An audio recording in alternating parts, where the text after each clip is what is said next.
Welcome to another edition of Money Game Sport. It's your favorite anchor, Chijoke Eziali, and I'm here with my dynamic partner, Shehu Bello. Yeah, Shehu Bello. The weekend was filled with scintillating games, and sorry, your Real Madrid lost. Wait, let me sing for you first. Hola Madrid, hola Madrid. Sorry, it didn't happen. Disclaimer: I am not a Real Madrid fan. Yes, he's not a Real Madrid fan, but he predicted that Real Madrid will finish Barcelona. But at the end of the day, Barcelona did what Barca does to teams. 4-0. Well, that is why we call it the beautiful game. Football, like one great pundit will tell us, football is like biscuits. You don't know where it's going to crack. We can only look at permutations, we can only look at stats, and we can only look at performances, but we can not accurately predict results. And the last Sunday was a classic. It was a classic. Capitulation of Real Madrid. I wouldn't say capitulation, but it's a classic case of football being football, as it were. Yes, because Xavi came with a good plan and he executed the plan to the letter. And Aubameyang on his good day, a happy Aubameyang can kill anything. And he did just that. Scored 2, assist 1, man of the match. Brilliant attack, brilliant football, brilliant match. Did Madrid miss their talisman, Karim Benzema? Well, Benzema wouldn't be defending for them, would he? Yes, he may have carried some form of attacking threat, but 4-0 flattered Madrid, as it were, because it could have been a lot more. So I don't think Benzema would have done much. Maybe he would have scored 1 or 2 goals, but I don't think he would have done much to prevent that massacre on Sunday. I don't think he would have done much. All right, so it's a good one for Barcelona. I know a lot of Barcelona fans really enjoyed that victory.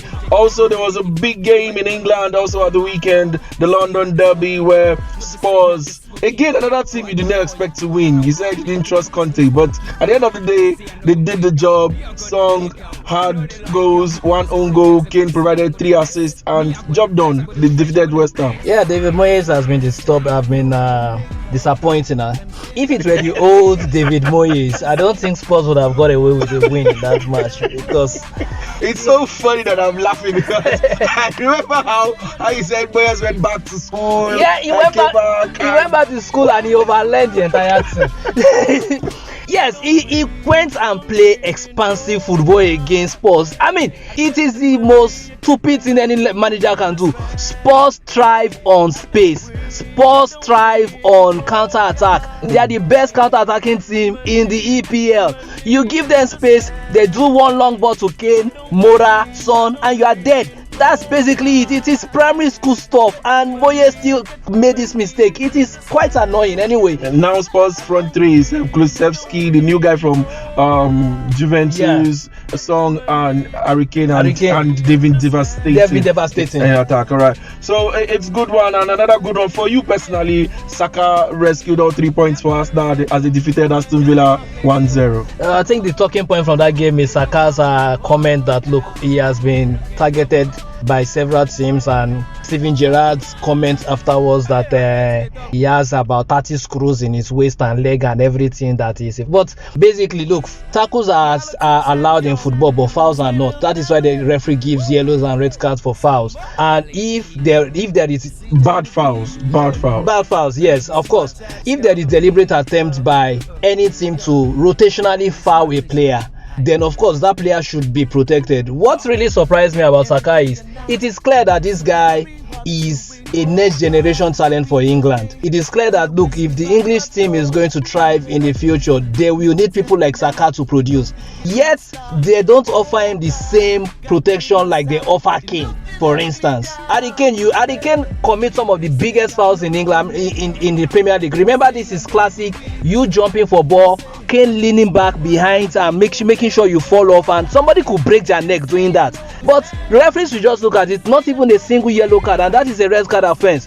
And of course, but generally attackers are protected. Generally, attackers are protected, and attackers playing in their country. I mean, Saka won't be a Italian international playing in Italy, and you'll be giving him such a treatment. Definitely, the referees will be protecting him. So that is what we believe, and the man is right. That look, my game is to run at attackers. My game is to run at defenders. I mean, and I will continue to do that. It is left for you to protect me. If I die, fine, don't blow foul. But if there is a deliberate attempt to continuously or consciously, rotationally foul me, then what should I do? You should protect me. That is what he said. Saka is one of the bubbling talents in world football as it stands, not even in England alone, and he should get some access. If the English weren't going to protect him, why did he decide to play for them? Why isn't he just playing for the Super Eagles at his way? No, it doesn't count. It doesn't count that way, because we also know that with Zaha is also that fouled a lot.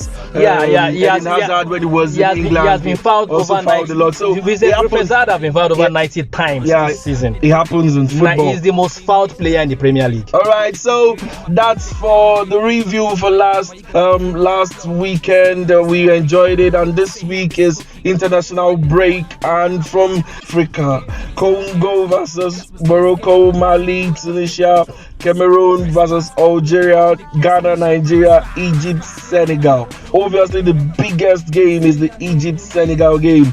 Looking at the fixture here, I mean, one of Mohamed Salah or Sadio Mane will not be at the World Cup come November this year. It is tragic, but at least it's not at the expense of Nigeria. So you're so selfish when you put that. I wouldn't want to play any of those two things. But yes, those are two of the best talents, two of the best African exports, and one of them won't be at the World Cup. It is quite tragic. But hey, maybe we can just take consolation that both of them are playing against each other right now, and of course they're still playing against each other at the last Nations Cup. They played in the finals, and so it's a continuation. So the audience are going to be treated to double header of the previous Nations Cup finals, and yeah, it's good. But Egypt are still hurting, and they felt they shouldn't have lost the final. But you have to look at Egypt's luck with World Cup.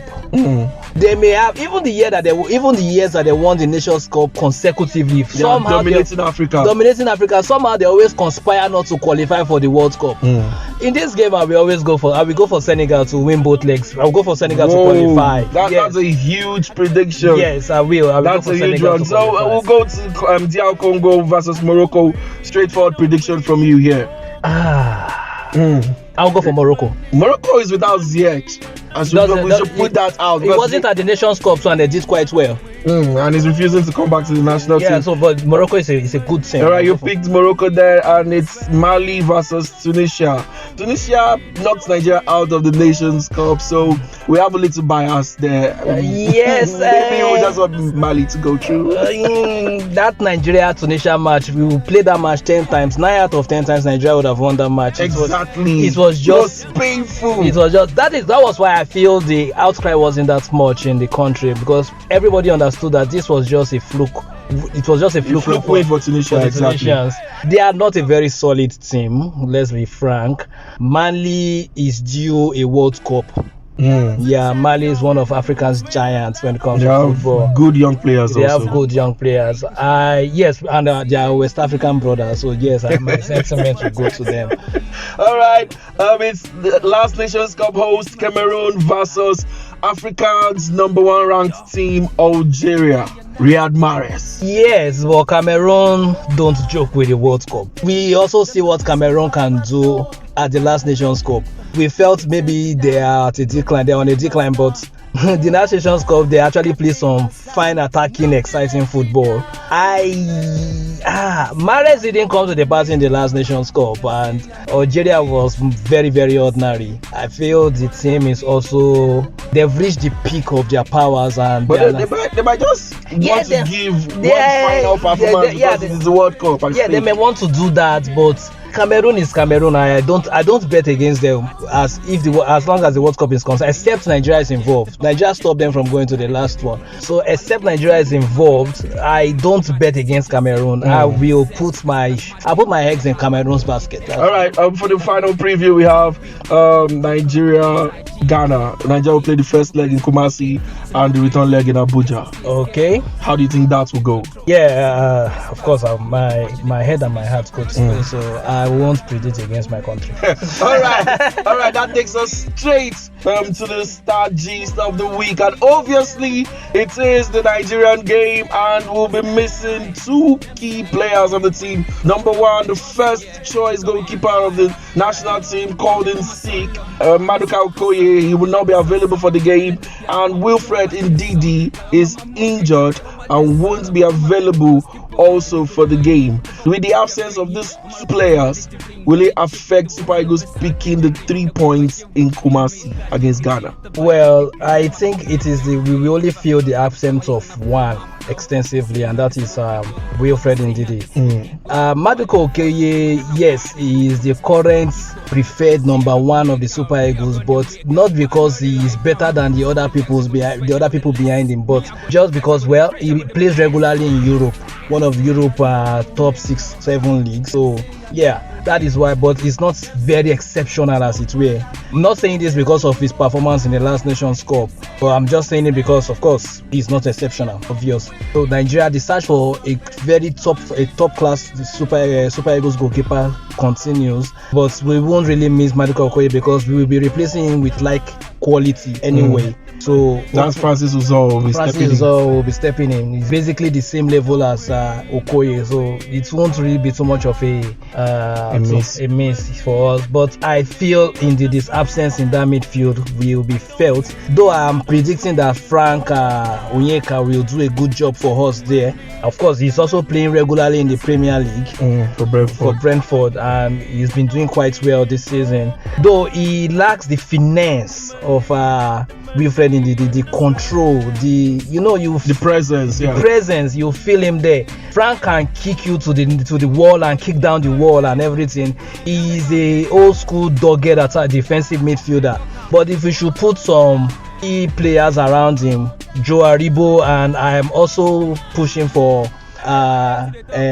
Etebo to start. If we should have those two, it's good 4-3-3 formation, at least for the first leg. I believe we can do a good job there. We can do the business there against Ghana. Looking at the Ghana squad, also the Ghana squad, they're missing two big key players. That's their youth brothers, one due to suspension and the other one due to COVID. Would this also affect the way Ghana play under Otuado? Are you brothers are still playing? I saw them at the last Nations Cup and I screamed, those guys have been there. They are dinosaurs. but yeah, well, for them to actually be fielding their youth brothers, it goes to show you that, look, attack-wise, Ghana is in there. They toyed with the idea of also bringing Chelsea's Osinodoid, but it didn't work. It didn't work out, and of course. They toyed with the idea of bringing Mutari out of retirement. It didn't work. Even I heard they wanted to bring back Asamoah Gyan. It shows they're scared, right? It shows they are desperate and the lack of quality in certain areas in the team. And yes, they desperately needed this win. They desperately need to go to the World Cup, but they know that, look, quality-wise, head to head, man for man, they are not up to the standard of the Super Eagles. But this is football, like we say. And thank God it's a double header, so any damage we have in the first leg could be corrected in the second leg, but it is football. It is very, very unpredictable. All right, just finally on this, just looking at the two teams, is there anything the Super Eagles should be scared of about the Ghanaian team? Guys, yes, the last our head-to-head against them hasn't been very good. We've lost our last two competitive matches against them in 2008 and 2010. That was at the AFCON. We lost against them. And of course, the last friendly we played, our last match against them was a friendly match that ended 0-0. So we haven't beaten Ghana in a while. Yeah, that's worrisome. That's worrisome. But I don't think the current players here will have record in their heads. They will look at Ghana as a team they can beat. The current coaching crew will look at Ghana as a team they can beat. Ghana, of course, they are our noisy neighbors, but they haven't, quality-wise, like I say, they haven't been up there. But the fact that they are playing against Nigeria could actually take them. the average player they have or the below average player that they have could decide to up their game and take it to another stratosphere. So it's all about pride. No, it's all about pride. Yeah, that is, I dread this draw when I saw it, because while we are better than Ghana man for man, the fact that they are playing against Nigeria and the rivalry that exists between us will always pour those players. So let's expect an explosive match. If our players should rise up to the occasion and play to the level of their capacity, then I believe the quality will edge out. That is when our quality will show, and we are going to edge the match. That's all right. Quickly, I just want you to just run through the teams you think can qualify for the World Cup from Africa.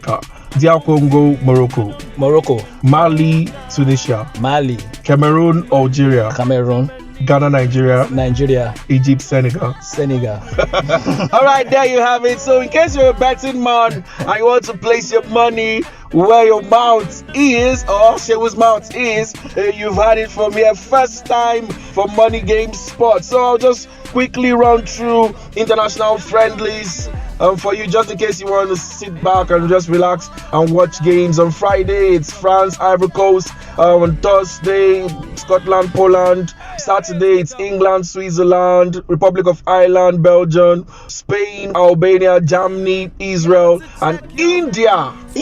Yeah, versus Belarus. Oh, okay. I would love to see that game. All right, our fellow, we've come to the end of another simulated edition of Money Game Sports. I know you want to tell the fans something. Yeah, I just want to tell the fans that they should keep supporting us. They should subscribe to our channel, enable notification, like our post, and share our post. Let your friends know about this. Let your family know about it. Let your colleagues know about this. Spread the good news. We are here to stay.